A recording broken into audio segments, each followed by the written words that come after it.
I was just thinking about Orlando Brown, and I'm like, I think his style of kind of attracting people is very it's effective. It's just like Charleston White's, very effective. It reminded me. Oh, this reminded me of Lil B, because he tried to have this jokester character, but it was involving something that was really serious. And I don't know what his strategy was of how he came up with it, but this idea where he just became this character, and then he leveraged something that he was actually good at, and he actually delivered.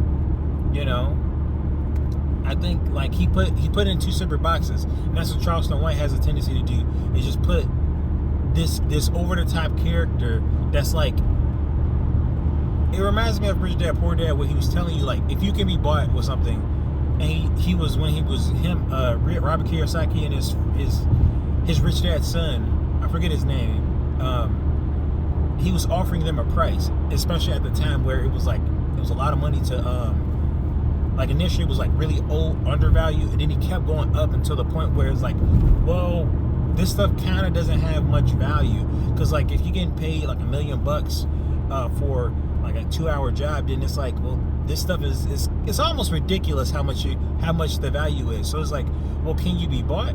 Well, no.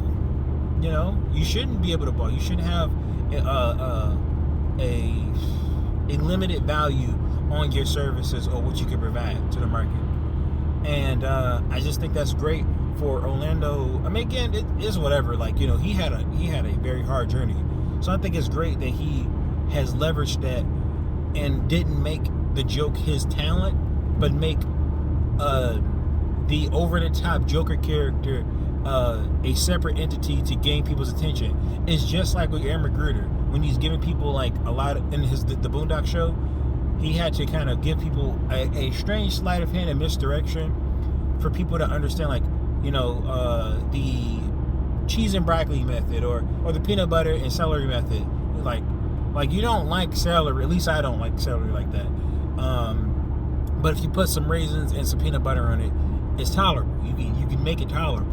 So in the same way with like stuff that, like some serious stuff that's like, oh, my talent, my real talent. And it makes perfect sense why musicians, they don't initially get a lot of recognition unless they're leveraged with a deal or something like that.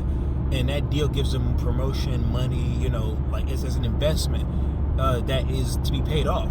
And the hope is that you get your recognition, but also eventually you pay them off, and then you hopefully go independent. But usually it just kind of escalates as they give you more money, you pay them, and you know, it's like a rotating cycle. And that's why like those deals are not very helpful, because you get paid, sure, but it's technically a loan.